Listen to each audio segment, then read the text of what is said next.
Cuenta la historia que el famoso crítico y polemista irlandés George Bernard Shaw en una ocasión visitó el estudio de un escultor cuyo nombre era Jacob Epstein. Al entrar en este espacio, en este taller, Shaw fijó su mirada en un bloque de piedra que descansaba en un rincón de la sala y le preguntó al escultor para qué iba a usar ese bloque de piedra. Epstein con calma le respondió: aún no lo sé, todavía estoy en la fase de planificación. Intrigado entonces y con su habitual tono bromista, Shaw le replicó, le contestó y le dijo: ¿esto significa que usted planea su obra? Yo cambio de idea varias veces al día. Epstein, sin perder la compostura, le contestó con una sonrisa y le dijo: eso está muy bien cuando se trata de un manuscrito de 4 onzas, pero yo no puedo cambiar de plan con un bloque de 4 toneladas.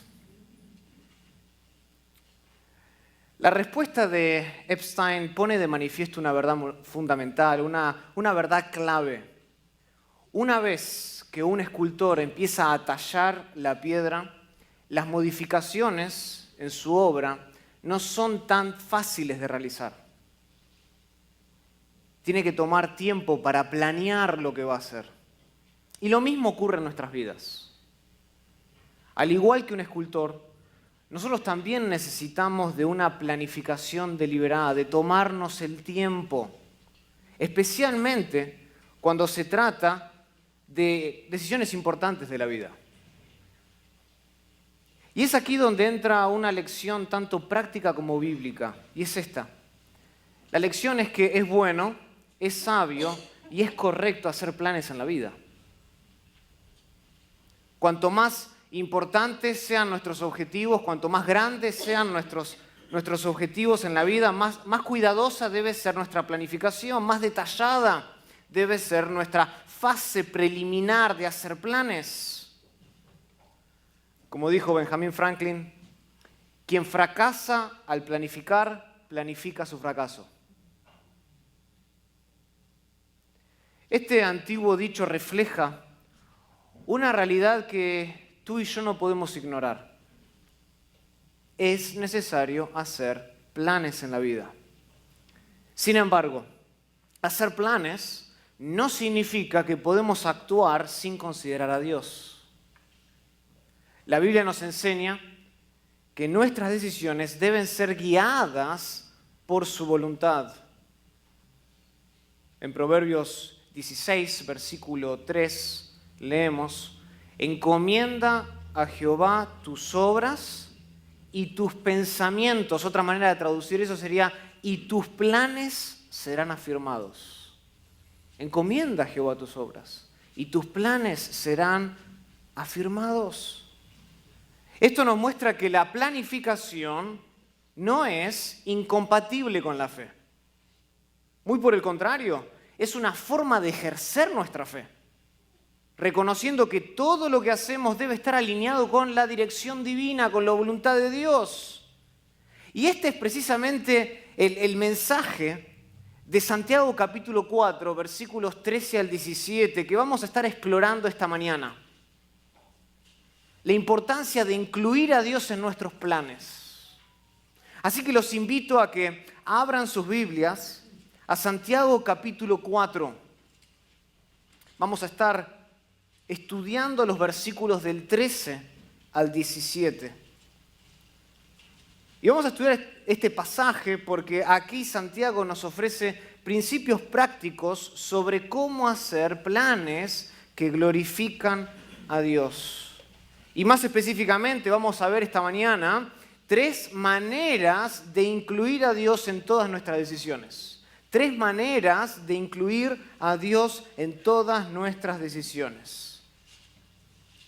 Santiago capítulo 4, versículo 13. Dice así: vamos ahora, los que decís hoy y mañana iremos a tal ciudad y estaremos allá un año y traficaremos y ganaremos cuando no sabéis lo que será mañana. Porque ¿qué es vuestra vida? Ciertamente es neblina que se aparece por un poco de tiempo y luego se desvanece. En lugar, como alternativa, deberías decir, dice Santiago, si el Señor quiere, viviremos y haremos esto o aquello. Pero ahora os jactáis en vuestras soberbias. Toda jactancia semejante es mala, y al que sabe hacer lo bueno y no lo hace, le es pecado. Inclinemos nuestro rostro. Querido Padre, venimos delante de ti esta mañana para poder escuchar tu voz a través de la proclamación de tu palabra. Padre, oramos que tu Santo Espíritu, que es como el viento que sopla, no sabemos de dónde viene ni a dónde va, pero ciertamente podemos ver los resultados y el poder del viento. Señor, rogamos que tu Santo Espíritu sople, actúe en nuestros corazones y utilice tu instrucción, tu palabra, para la renovación de nuestro entendimiento, para que podamos ser conformados a la imagen de Jesucristo. Ese es nuestro deseo, para eso estamos hoy aquí. Podríamos estar en otro lugar, podríamos estar haciendo otras cosas, pero hoy le damos prioridad en este momento a tu palabra. Que tu palabra pueda reinar en nuestro corazón, en nuestras emociones, en nuestra voluntad, en nuestros pensamientos. Utiliza, Señor, tu palabra esta mañana. En el nombre de Cristo Jesús oramos. Amén.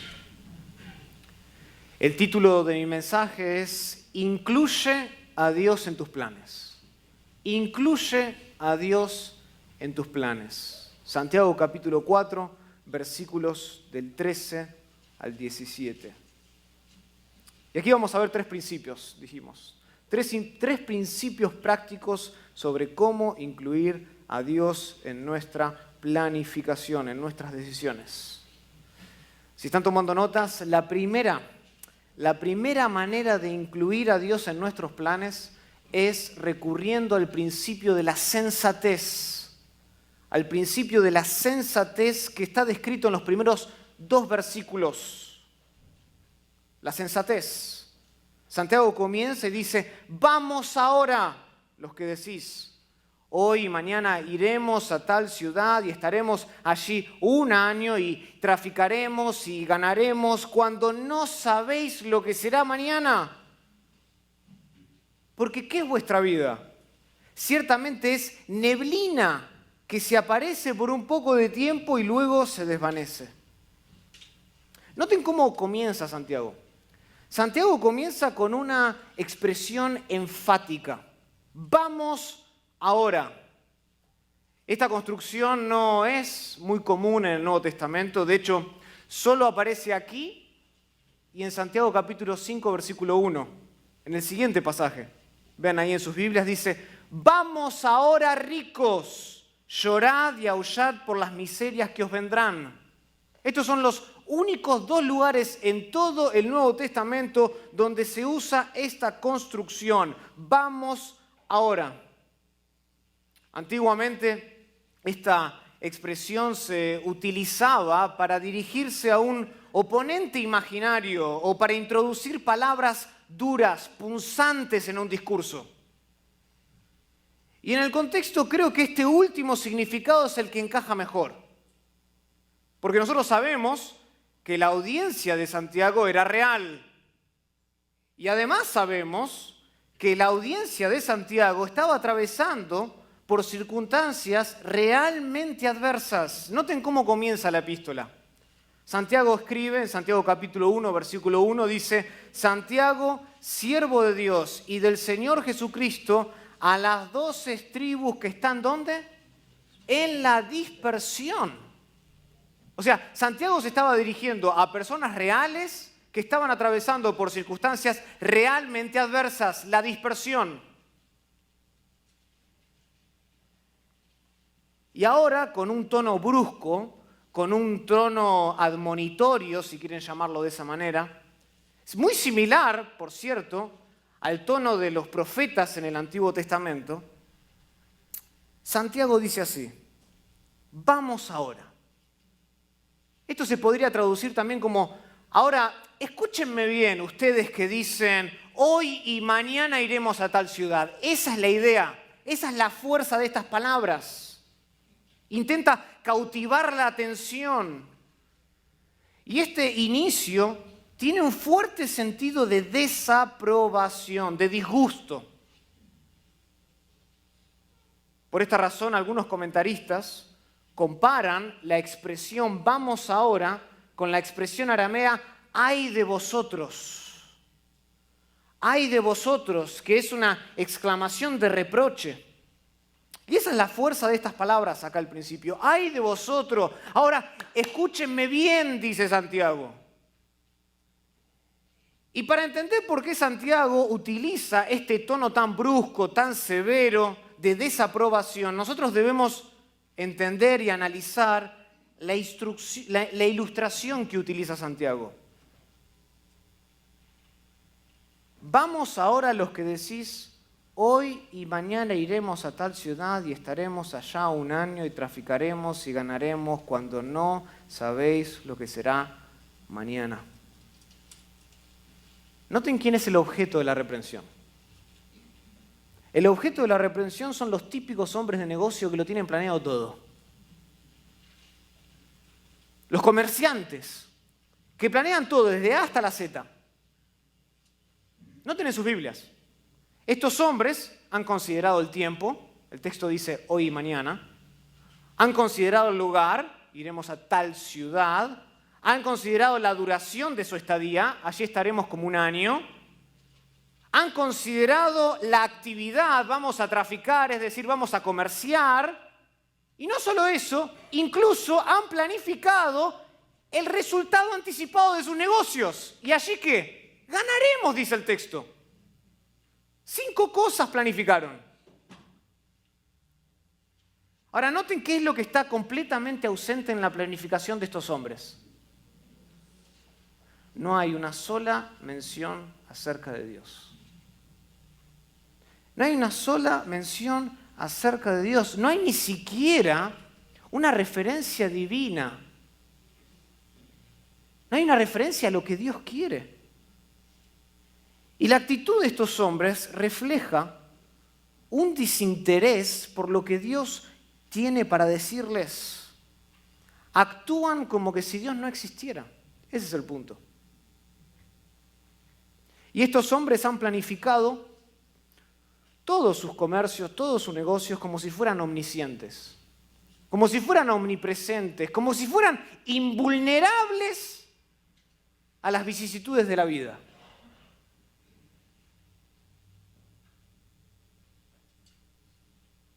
Actúan como que si Dios no existiera. Esta es, por definición, la actitud ¿de quién? De un necio. Por definición, esta es la actitud del necio. En lo más profundo de su corazón, dice Salmos 14.1 y el Salmo 53.1, el necio dice ¿qué? No hay Dios. No hay Dios. Y desafortunadamente, hoy en día, muchos creyentes tienen la misma actitud insensata. Hacen planes, toman decisiones sin consultar a Dios previamente. Y en áreas tan importantes como el matrimonio, la carrera que voy a estudiar, los negocios o incluso el ministerio pastoral, algunos experimentan fracasos rotundos por no buscar la dirección divina antes de actuar.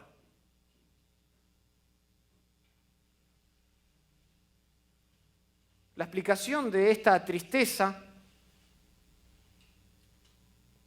de muchos cristianos que viven vidas frustradas, vidas llenas de dolor, se debe a que Dios simplemente no forma parte de sus planes. Dios no forma parte de sus agendas. No quieren consultarle. Actúan como si Dios no existiera. O sea, noten, estas personas, incluso cristianos hoy, viven en un ateísmo práctico. E irónicamente, se vuelven casi indistinguibles de los incrédulos, que no tienen en cuenta a Dios. Son semejantes a estos comerciantes, a estos hombres de negocios, al necio del Salmo capítulo 14, versículo 1.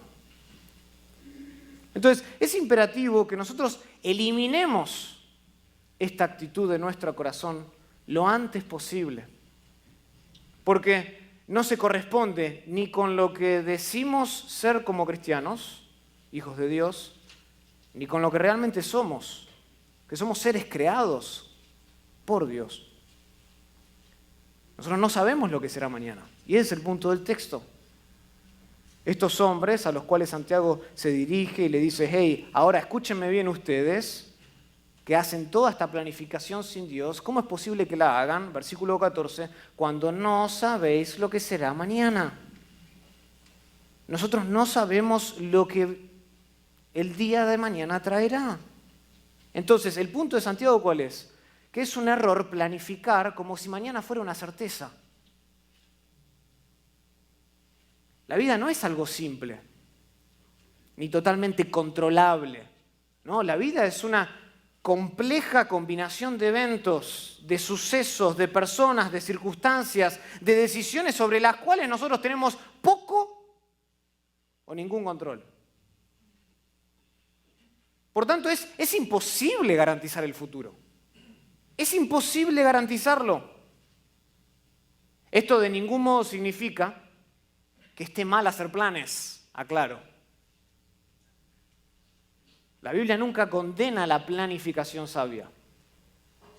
Al contrario, en la Biblia, hacer planes se describe como algo valioso, como algo encomiable. Noten, en Proverbios capítulo 21,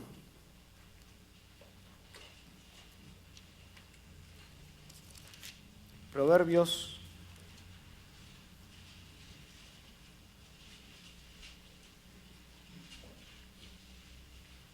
capítulo 21,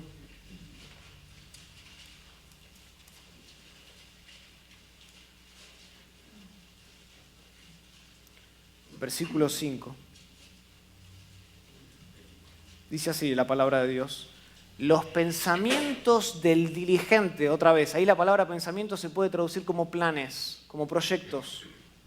Los pensamientos del diligente ciertamente tienden a la abundancia, mas todo el que se apresura alocadamente, de cierto, va ¿a dónde?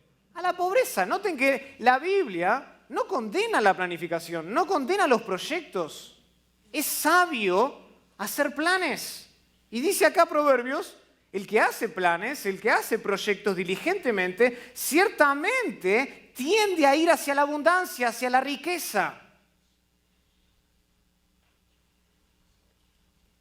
Entonces no hay nada malo con hacer planes. El problema surge cuando nosotros hacemos planes sin Dios. Eso es lo que está condenando Santiago. Cuando hacemos planes sin Dios. Porque al hacer esto, actuamos como si somos omniscientes. Actuamos como que si somos omnipotentes, como que si somos invulnerables a los sucesos de la vida, tal como los hombres de negocios del versículo 13 de Santiago 4.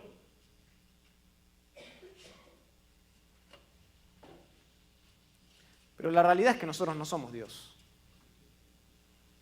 No somos Dios. No sabemos lo que será mañana. Noten ahí unos capítulos más adelante en el libro de Proverbios, Proverbios capítulo 27. Proverbios capítulo 27, versículo 1. No te jactes del día de mañana, porque no sabes qué dará de sí el día. No te jactes porque no sabes. No sabemos lo que vendrá mañana. El futuro es incierto. El futuro es tan incierto como es el día de hoy. Hoy puede que todo ocurra como lo planeamos ayer, o puede que no. De hecho, nadie aquí tiene garantizado que hoy por la noche estará vivo para apoyar su cabeza en la almohada. Nadie tiene garantizado eso. Solo Dios sabe lo que sucederá, porque Él controla cada evento, cada circunstancia y entrelaza todos los sucesos de nuestra vida para nuestro bien, como dice Romanos capítulo 8, versículo 28. Dicho de otro modo, nuestros planes son siempre tentativos, porque no podemos garantizar el día de mañana, ni lo que será hoy en la noche. Nunca nosotros podemos decir con total certeza que lo que planificamos va a suceder como lo hemos planeado. No podemos. Noten otro proverbio, Proverbios capítulo 16, versículo 9. El corazón del hombre piensa su camino, mas Jehová endereza sus pasos. Es el mismo principio.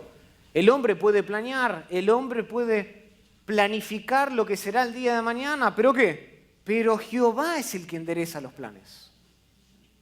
Jehová es el que determina los eventos.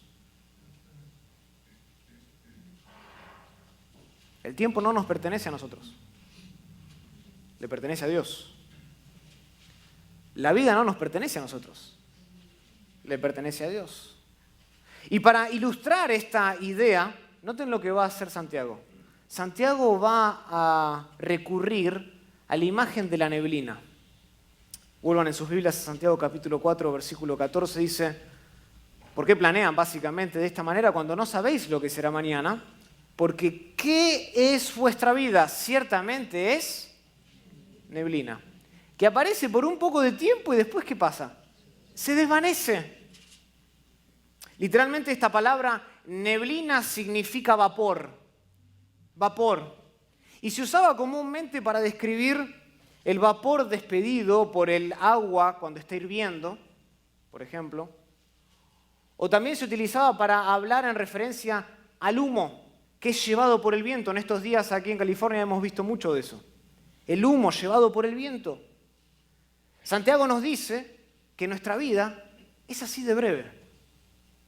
Es así de breve. Es tan transitoria como nuestra respiración, la cual vemos brevemente en un día de frío. ¿Se acuerdan esas mañanas frías donde vemos la escarcha? Está tan fría que podemos ver nuestra respiración fugazmente, brevemente, por un momento.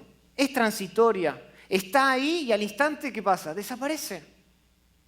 Un pequeño accidente, una enfermedad repentina, o incluso un coágulo de sangre en el cerebro puede poner fin a nuestros días aquí en la tierra en un abrir y cerrar de ojos.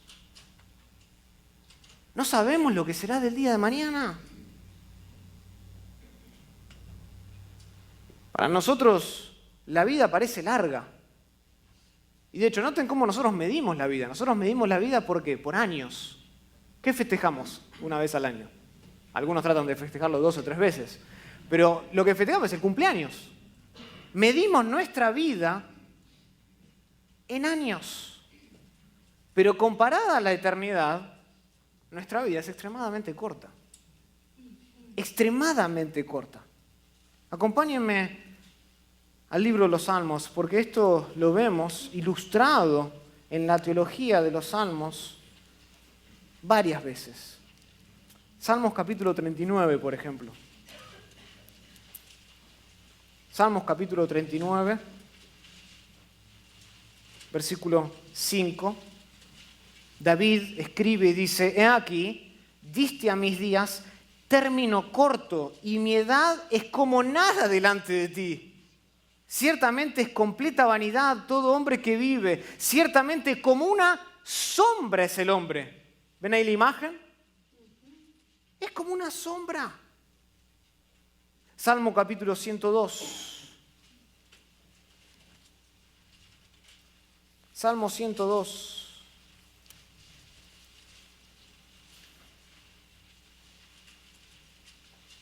Versículo 11. mis días son como sombra que se va y me he secado como la hierba, dice el salmista. Salmo 103, versículo 15. El hombre, como la hierba son sus días, florece como la flor del campo, que pasó el viento por ella y pereció, y su lugar no la conocerá más. Noten, semejante o de la misma manera que Santiago hace, que compara la vida, la transitoriedad de la vida con el vapor, con el humo, los salmistas hablan de la vida como ¿qué? Como hierba, como una sombra, como una flor, algo que está ahí por un tiempo y luego desaparece y su lugar no se conoce más. Entonces, en vista de la brevedad de la vida, lo que Santiago está argumentando es que solo un necio puede hacer planes sin considerar a Dios. Solo un necio puede hacer planes sin incluir a Dios. Por esta razón, ¿se acuerdan en el Salmo capítulo 90, versículo 12? Moisés exclama y dice, enséñanos a qué. De tal manera a contar nuestros días, no años, que traigamos al corazón sabiduría. Enséñanos, dice Moisés, a contar nuestros días. Dios está más interesado en nuestros días que en nuestros cumpleaños. Y Dios quiere que seamos conscientes de la brevedad de nuestra vida, que vivamos sabiamente, invirtiendo cada día en lo que tiene valor eterno, en lugar de malgastarlo en planes que no están alineados a la voluntad de Dios. No nos apoyemos en nuestra propia opinión como lo hace el necio, como lo hace el hombre de negocios de Santiago capítulo 4, versículo 13, sino que confiemos en Dios en cada decisión, permitiendo que Él sea nuestro guía, que Él sea el capitán de todos nuestros planes.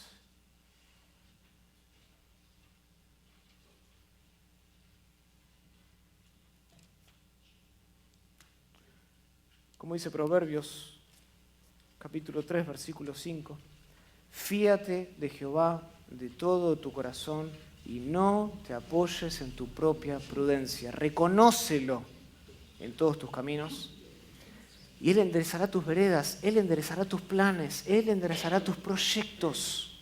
Fíate de Jehová. Reconócelo en todos tus caminos. No hagas planes sin incluir a Dios. Es insensato hacerlo. Ahora, tras haber condenado la actitud insensata de hacer planes sin considerar a Dios, Santiago va a introducir otro principio clave para la vida cristiana. El primero es la sensatez.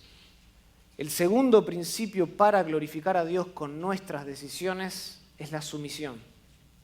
La sumisión. Esto lo encontramos en el versículo 15 de Santiago 4, que dice así: en lugar de lo cual deberías decir, si el Señor quiere, viviremos y haremos esto o aquello. Observen que este versículo está estrechamente relacionado con los dos versículos anteriores, pero está relacionado en forma de contraste. En forma de contraste. Esto es mucho más claro en el original, donde Santiago utiliza una preposición que comúnmente se utiliza en el Nuevo Testamento para denotar una especie de intercambio, para hablar de una especie de reemplazo. Por ejemplo, en Romanos capítulo 12 se utiliza esta preposición con esa idea. Romanos capítulo 12.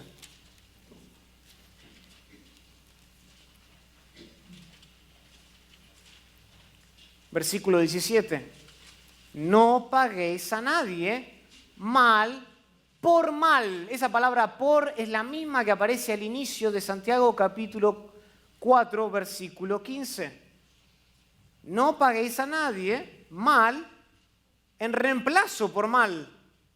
La idea es, no intercambiemos mal por mal, procurad lo bueno delante de todos los hombres. Así también se usa en 1 de Tesalonicenses, capítulo 5, versículo 15, en 1 de Pedro, capítulo 3, versículo 9, tiene la misma idea esta preposición. Hay un contraste aquí.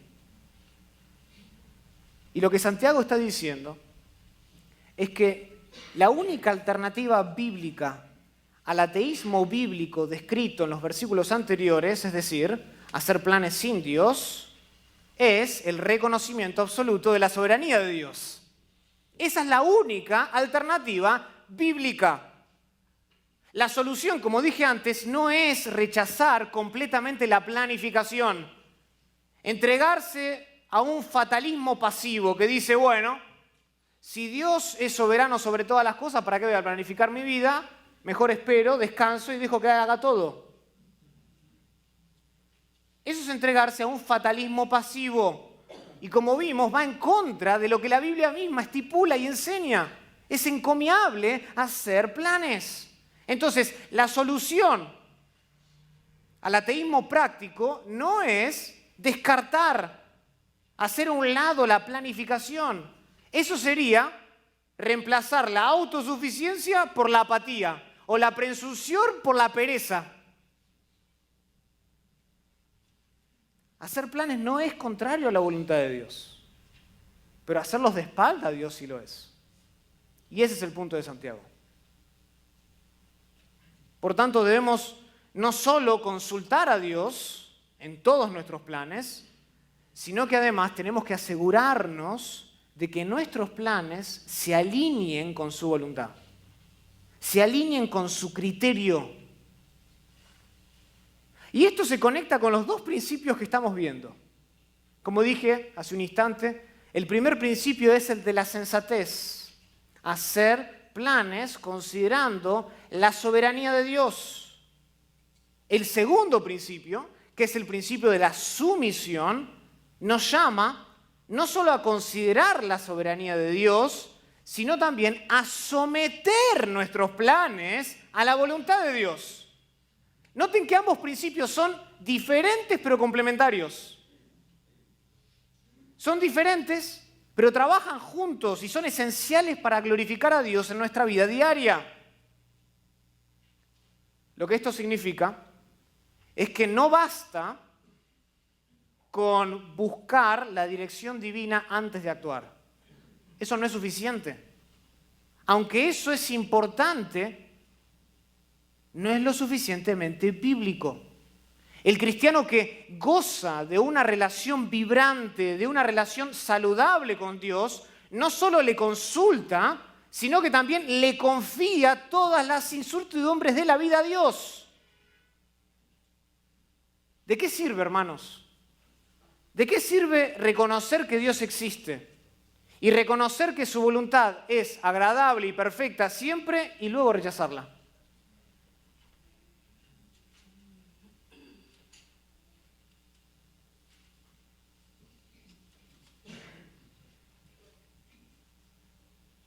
¿De qué sirve eso? Eso es una especie de teísmo práctico, en el que la voluntad del hombre se impone sobre la voluntad de Dios. O sé que su voluntad es agradable y perfecta, la puedo consultar, pero después hago lo que a mí se me antoja. Eso es teísmo. Reconoce que hay un Dios, reconoce que hay un plan, pero no sigue esa voluntad. Y aunque esta actitud no debe caracterizar la vida de un creyente verdadero, la realidad es que todos podemos caer en el error de actuar de manera independiente a Dios. Todos podemos caer en este error. Y esto es evidente en el mismo texto que estamos estudiando. Noten, versículo 15, que Santiago no dice simplemente si Dios quiere, sino que dice que si el Señor quiere. no dice si Dios quiere, dice si el Señor quiere. Y este pequeño detalle es significativo. Un incrédulo no está capacitado para llamar a Dios Señor. Pablo habla de esto en 1 Corintios capítulo 12, versículo 3. Ni al incrédulo le interesa la voluntad de Dios. ¿Saben por qué? Porque está esclavizado a la voluntad de otro amo, como enseña 2 de Timoteo capítulo 2, versículo 26. Está enlazado a la voluntad del diablo. Entonces, el hecho de que Santiago utilice la palabra Señor aquí indica de que él se estaba dirigiendo a cristianos, a creyentes, algunos de los cuales habían caído en un teísmo práctico.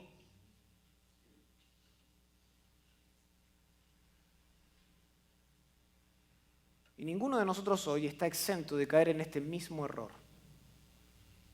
Ninguno de nosotros.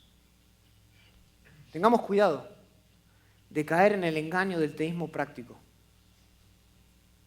que es cuando, aunque afirmamos creer en Dios, aunque afirmamos conocer la voluntad de Dios, actuamos como si Dios no tuviera influencia en nuestras vidas. Escuchen, para glorificar a Dios es esencial confiarle, no solo consultarle, sino además confiarle todas las incertidumbres de la vida sin dudas ni reproches, ni reservas. Ir a Él, entregar todo mi corazón y mis planes.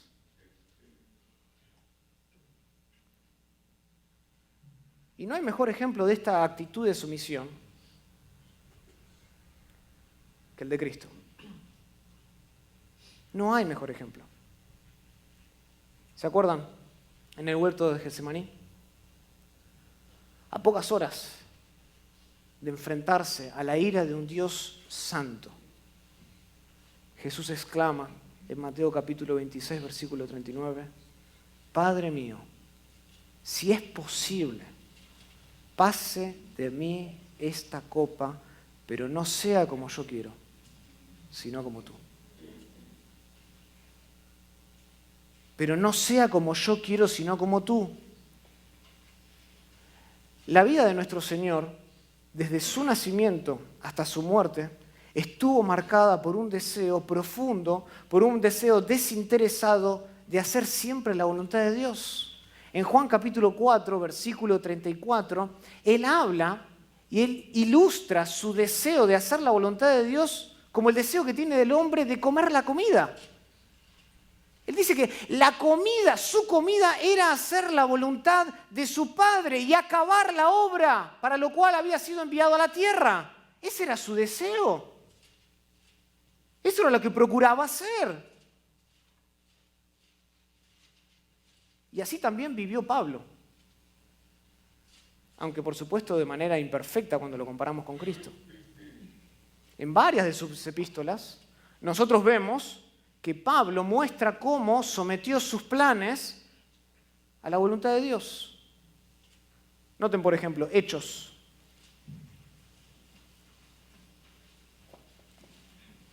Hechos capítulo 18.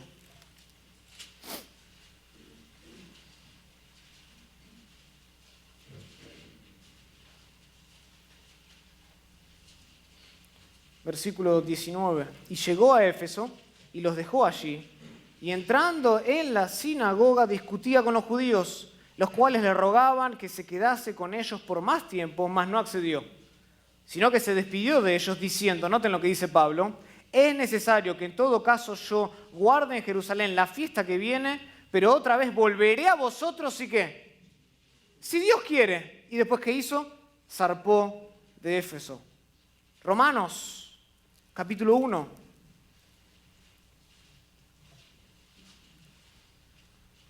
Versículo 9, porque testigo me es Dios, a quien sirvo en mi espíritu en el evangelio de su Hijo, de que sin cesar hago mención de vosotros siempre en mis oraciones, rogando que de alguna manera tenga al fin, por la voluntad de Dios, un próspero viaje para ir a vosotros. Primera de Corintios, capítulo 4, versículo 19. Pero iré pronto a vosotros si el Señor quiere, y conoceré no las palabras, sino el poder de los que andan envanecidos.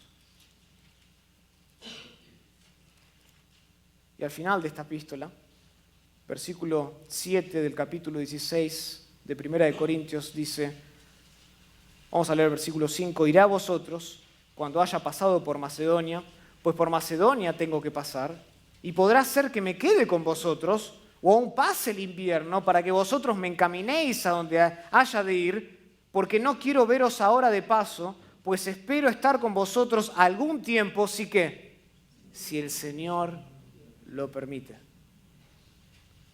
Vez tras vez, vemos a Pablo en sus epístolas con esta actitud de sometimiento, entregando sus planes a la voluntad de Dios. Y esta es la actitud que debe caracterizar nuestras vidas si en verdad Cristo es nuestro Señor. Si en verdad Cristo es nuestro amo, esta debe ser la actitud diaria, constante. Todos nuestros planes deben ser sometidos a su voluntad. Ahora, antes de pasar al siguiente punto, es importante aclarar que este principio de sumisión no consiste en repetir la expresión si el Señor quiere como una fórmula mecánica. No consiste en repetir la expresión si el Señor quiere como una señal de espiritualidad, de madurez cristiana. ¿Saben a qué me refiero? Hay algunos creyentes con buenas intenciones que todo el tiempo le están añadiendo la frase, si el Señor quiere a todo lo que dicen. Porque temen ser considerados insensatos en su propia opinión. Y entonces le agregan, si el Señor quiere, y le agregan si el Señor quiere, si el Señor quiere. Doble aseguranza. Ahora hay otros que no tienen una buena intención. Y otros repiten esta frase para dar la impresión de que ellos están sometidos a la voluntad de Dios. Déjenme decirles que el punto de Santiago aquí no es la verbalización de las palabras. Ese no es el punto de Santiago. De hecho, el mismo apóstol Pablo, aunque en algunas ocasiones, como leímos, menciona que somete sus planes a la voluntad de Dios, en otros escritos no lo hace. Pueden buscarlo después en su Biblia, por una cuestión de tiempo no vamos a ir ahí. Romanos capítulo 15, versículos 23 al 28. Y 2 de Corintios 12, 14 al 13, 1. Donde Pablo habla de sus planes ministeriales, pero no menciona la frase si el Señor quiere. O sea, lo que estoy tratando de decir es que Pablo no se sentía obligado de decir siempre que discutía sobre el futuro si el Señor quiere. Ahora, ¿creo que es una buena costumbre cristiana? Por supuesto que lo es. Claro que lo es.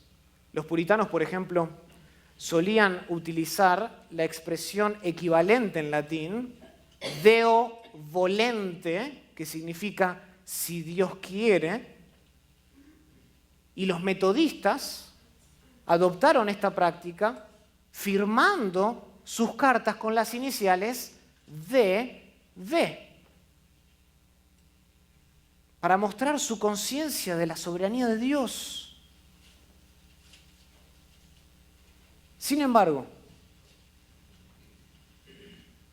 lo que realmente importa no es tanto lo que decimos, sino la actitud de nuestro corazón. Eso es lo que realmente importa. Y el punto de Santiago aquí es que Dios debe ser el participante silencioso de todos nuestros planes. Digamos si el Señor quiere o no lo digamos, Dios debe ser el capitán de nuestras decisiones. Ese es el punto.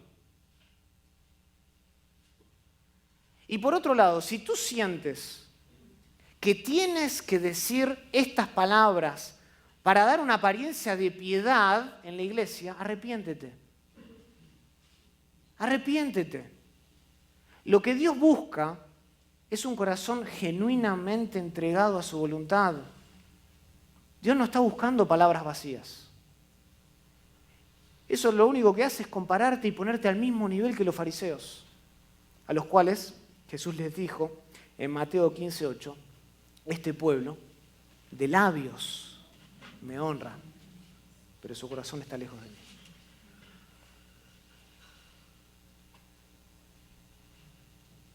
A lo que Dios realmente le importa es la actitud de nuestro corazón. Si estamos genuinamente sometidos a su voluntad. Y si lo incluimos a Él en todos nuestros planes. Esa es una muestra de sumisión. Llegamos al final del pasaje y Santiago nos presenta un tercer y último principio fundamental para incluir a Dios en todos nuestros planes. ¿Y saben cuál es? La santidad.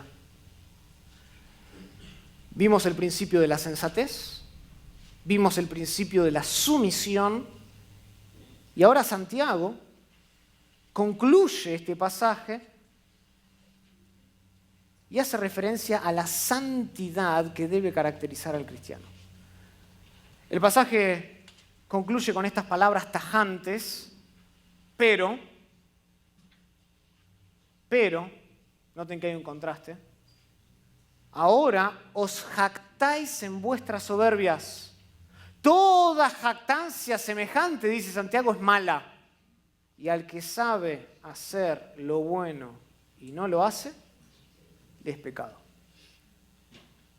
Estos versículos, versículo 16 y versículo 17, nos ayudan a comprender cuál es el verdadero peligro de dejar a Dios fuera de nuestros planes, de nuestras decisiones.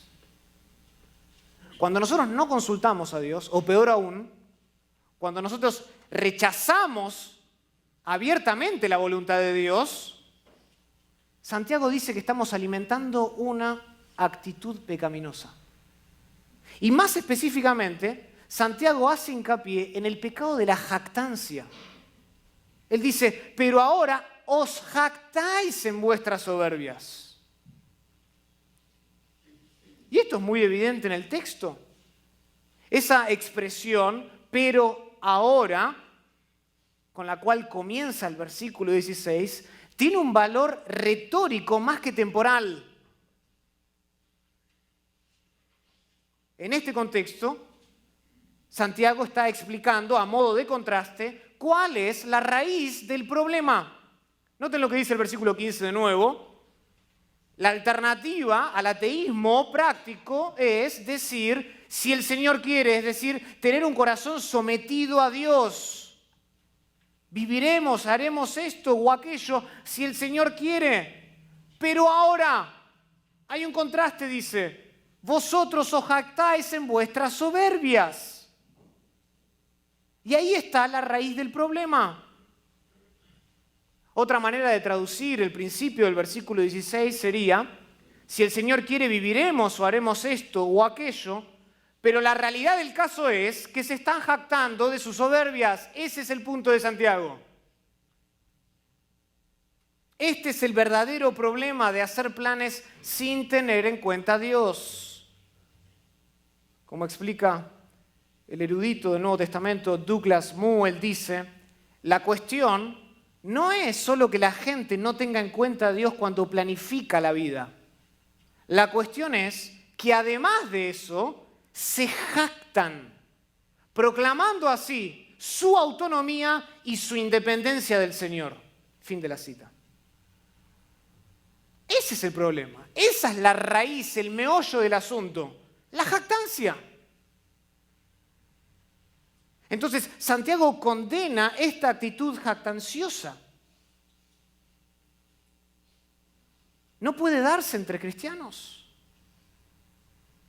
Esta actitud de jactancia no puede darse entre creyentes. Ahora bien, debemos aclarar lo siguiente, que no todo tipo de jactancia es necesariamente mala. ¿Está bien? No toda jactancia es necesariamente mala. La Biblia nos enseña que como creyentes nosotros podemos jactarnos de algunas cosas. Por ejemplo, 1 Corintios, capítulo 1.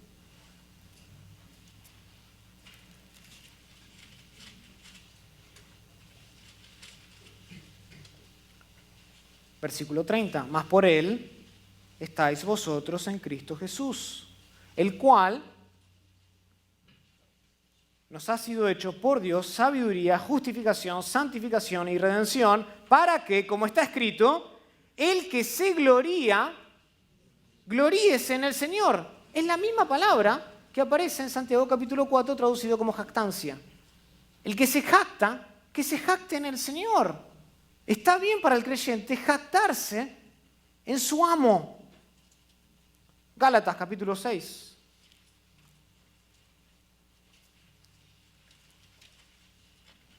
Versículo 14, Pablo exclama y dice, pero lejos esté de mí gloriarme, sino que en la cruz de nuestro Señor Jesucristo, por quien el mundo me es crucificado a mí y yo al mundo.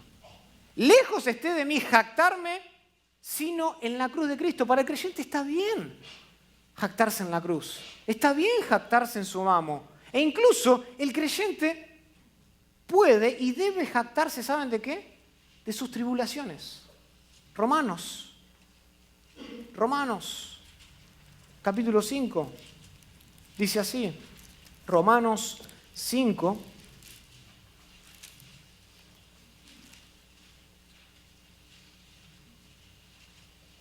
versículo 1, justificados pues por la fe, tenemos paz para con Dios por medio de nuestro Señor Jesucristo, por quien también tenemos entrada por la fe a esta gracia en la cual estamos firmes y nos gloriamos en la esperanza de la gloria de Dios. Versículo 11.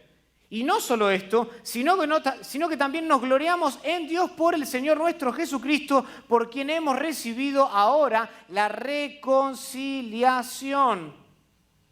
Ay, me salté el versículo 3 que dice, y no solo esto, sino que también nos gloriamos en las tribulaciones. Ahí está.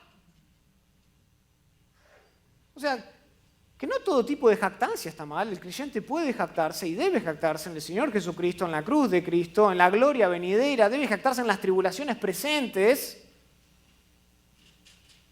El problema que está condenando Santiago es cuando nosotros excluimos a Dios de nuestros planes y además de eso nos queremos colocar en su lugar. Ese es el problema.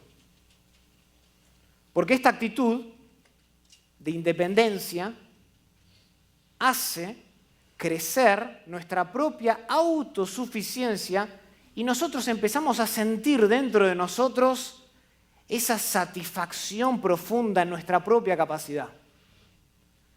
Llegué acá y tengo lo que tengo porque soy bueno haciendo planes. Miren lo que tengo, las casas que me compré, la educación que recibí, los hijos que tengo, la familia que tengo, las vacaciones que me tomo, la iglesia donde estoy. Vamos, quiero la palmadita. ¿Ven?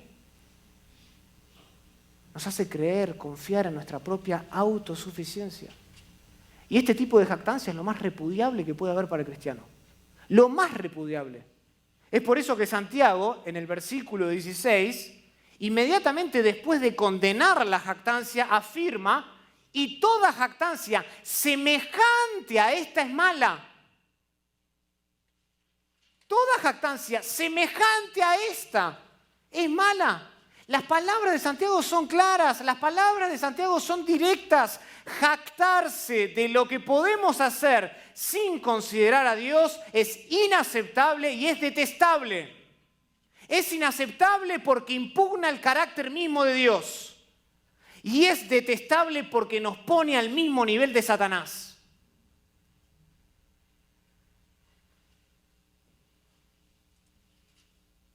¿Recuerdan las palabras de Lucifer? En Isaías capítulo 14. Acompáñenme.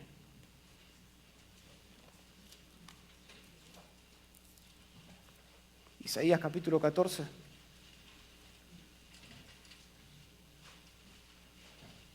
Versículo 13. Lucifer, en su corazón dijo así, Isaías 14:13, subiré al cielo, en lo alto, junto a las estrellas de Dios, levantaré mi trono y en el monte del testimonio me sentaré. A los lados del norte, sobre las alturas de las nubes subiré y seré semejante al Altísimo. Seré semejante al Altísimo. Noten esto. Al igual que los hombres de negocio de Santiago capítulo 4, versículo 13, Satanás hace 5 declaraciones. ¿Se acuerdan? Los comerciantes hicieron 5 planes. Satanás hace 5 declaraciones. Él dice, subiré al cielo, levantaré mi trono, en el monte del testimonio me sentaré, sobre las alturas de las nubes subiré y seré semejante al Altísimo. Igual que los hombres de negocios, Satanás hace 5 declaraciones que revelan, expresan la arrogancia de su corazón. Y este espíritu de autosuficiencia, este espíritu soberbio, está en todo aquel que de forma jactanciosa rechaza la voluntad de Dios. Sí, incluso dentro de la iglesia. Este espíritu está en aquel que viene, que escucha el consejo de Dios, predicado, leído, cantado, sabe lo que Dios demanda de su vida y después sale por la puerta y le da la espalda a Dios. Porque quiere ser independiente, porque quiere subir a lo alto, porque quiere ser semejante al Altísimo. Este es un peligro tan real para nosotros como lo era para la audiencia de Santiago en capítulo 4.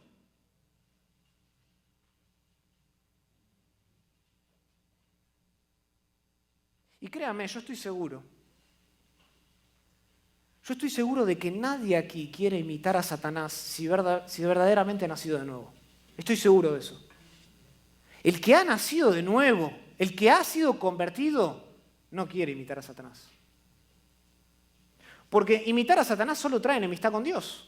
Ese es el punto de Santiago. De hecho, en el mismo capítulo 4, versículo 4, él dice, oh almas adúlteras, ¿no sabéis que la amistad del mundo es enemistad contra Dios? Cualquiera pues que quiera ser amigo del mundo se constituye enemigo de Dios.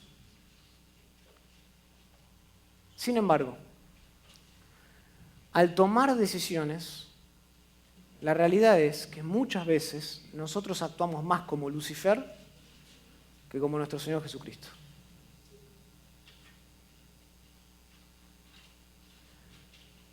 Y muchas veces nosotros hacemos planes en la vida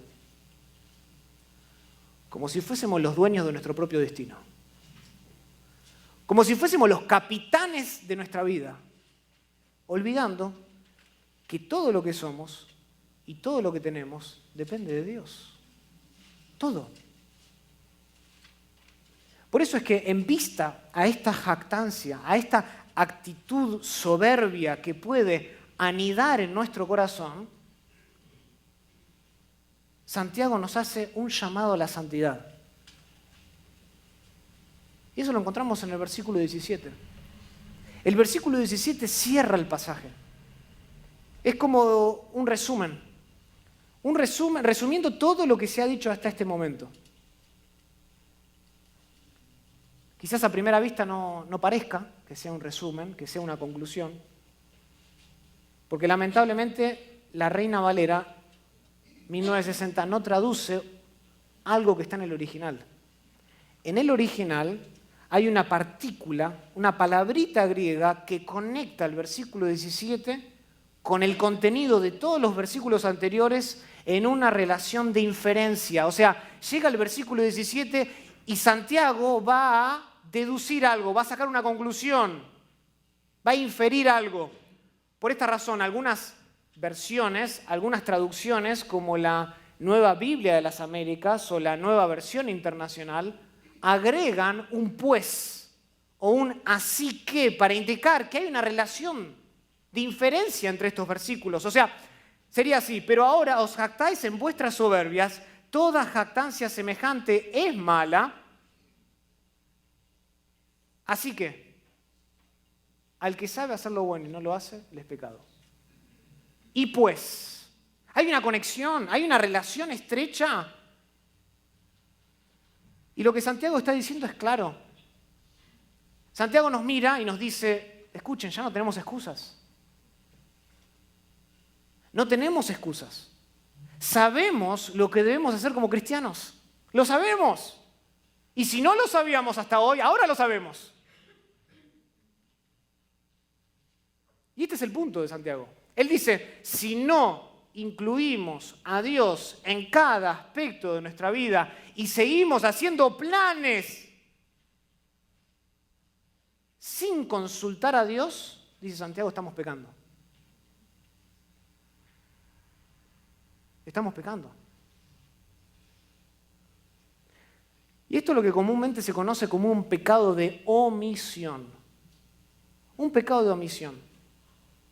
En términos simples, un pecado de omisión es cuando una persona no hace lo que debe hacer. Eso es un pecado de omisión. Cuando una persona no hace lo que debe hacer. Jesús ilustra este concepto en la parábola de los siervos, en Lucas capítulo 12.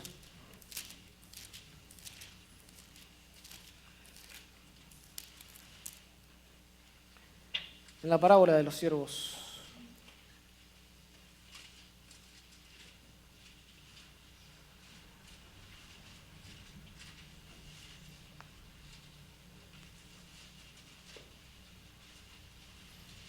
Entonces, versículo 41 de Lucas 12, Pedro le dijo, Señor, ¿dices esta parábola a nosotros o también a todos? Y dijo el Señor, ¿quién es el mayordomo fiel y prudente al cual su Señor pondrá sobre su casa para que a tiempo les dé su ración?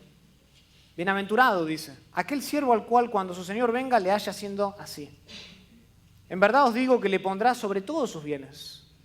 Mas, si aquel siervo dijera en su corazón, mi Señor tarda en venir, y comenzare a golpear a los criados y a las criadas, y a comer y a beber y a embriagarse, vendrá el Señor de aquel siervo en día que éste no espera, y a la hora que no sabe, y le castigará duramente, y le pondrá con los infieles.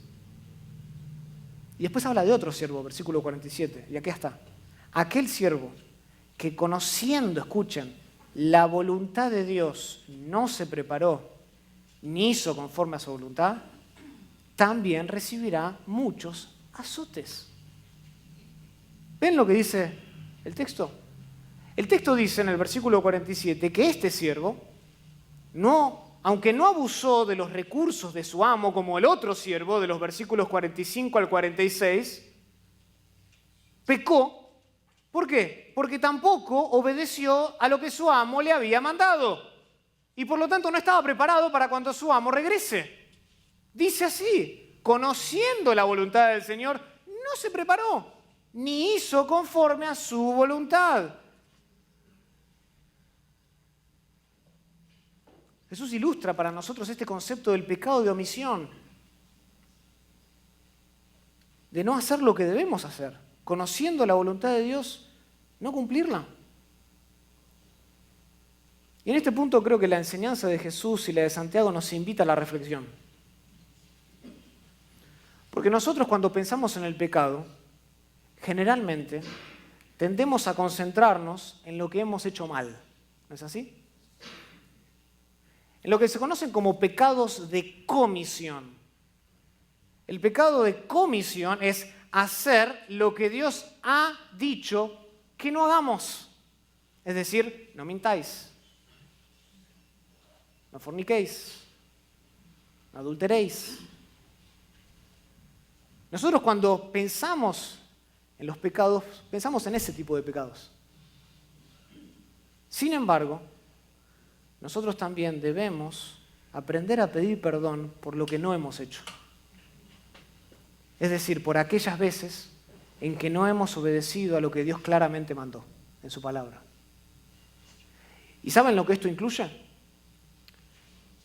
Esto incluye la actitud jactanciosa de no incluir a Dios lo suficiente en nuestros planes, en nuestras decisiones. Nosotros necesitamos aprender a examinar a fondo los rincones más profundos de nuestro corazón.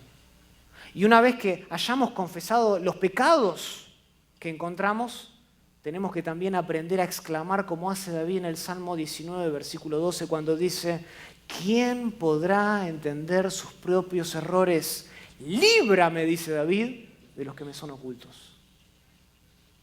Líbrame de los que me son ocultos. Es este ejercicio de introspección, de autoexaminación. Esta es una forma práctica de incluir a Dios en nuestra vida. Nos obliga a nosotros a tener que evaluar nuestras decisiones desde una perspectiva santa que busca someterse a la voluntad de Dios sin importar el costo. Sin importar el costo. Sin importar que esto significa dejar de estar y de conocer a esta mujer que no es cristiana. Sin importar el costo.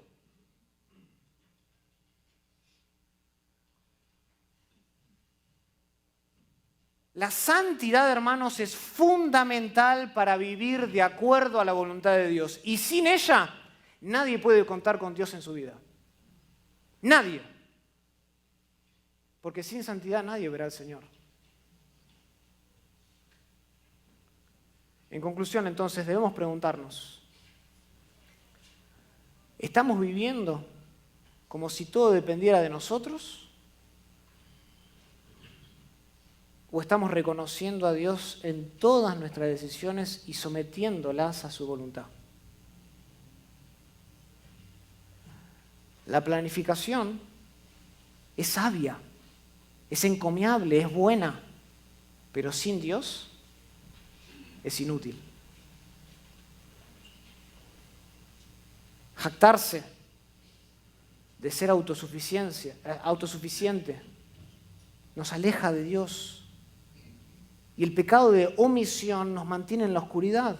Entonces, hermanos, hoy es el día de examinarnos,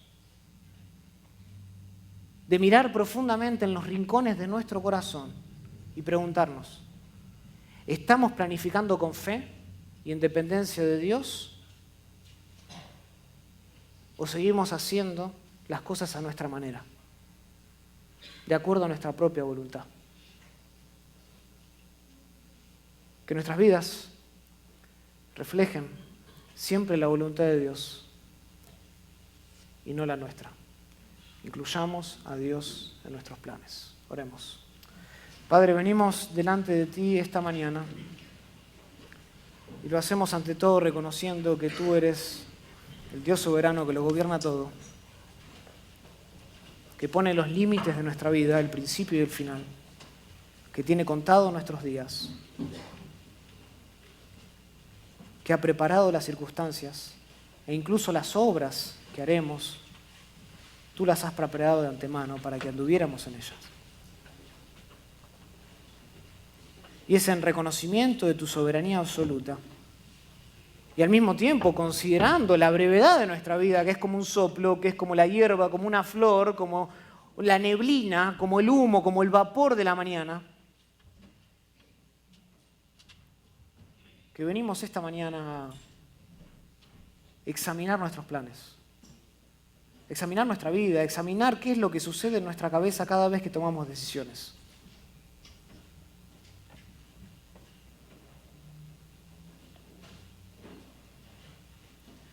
Oh Dios, tú conoces la realidad de nuestro ser interior mejor que nadie. Y tú puedes ver incluso esos errores que a nosotros nos parecen estar ocultos. Tú lo sabes todo, tú lo conoces todo. Y sin embargo, muchos de nosotros hoy estamos viviendo como si nosotros fuéramos los capitanes de nuestra vida. Y después nos preguntamos por qué el matrimonio no funciona como debería funcionar. Y después nos preguntamos por qué en la vida nos está yendo como nos está yendo. Y después cuestionamos la bondad tuya, oh Dios,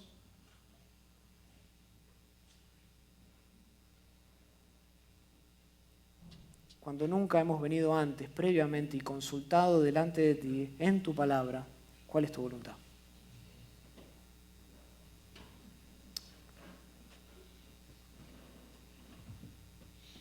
Ayúdanos, oh Dios, a seguir el principio de la sumisión, de la sensatez, de la santidad, sin la cual nadie te verá. Ayúdanos, oh Dios, a examinarnos cada día, a traer delante de tu palabra y confesar nuestros pecados delante de ti, sabiendo que son muchos y muchos más de los que incluso podemos identificar.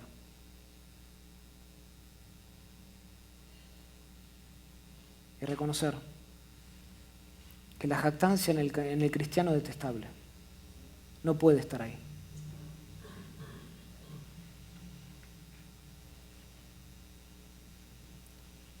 No queremos, oh Dios, seguir la iniciativa de Lucifer, quien, por cierto, fue capaz de engañar a Adán y Eva con la misma propuesta,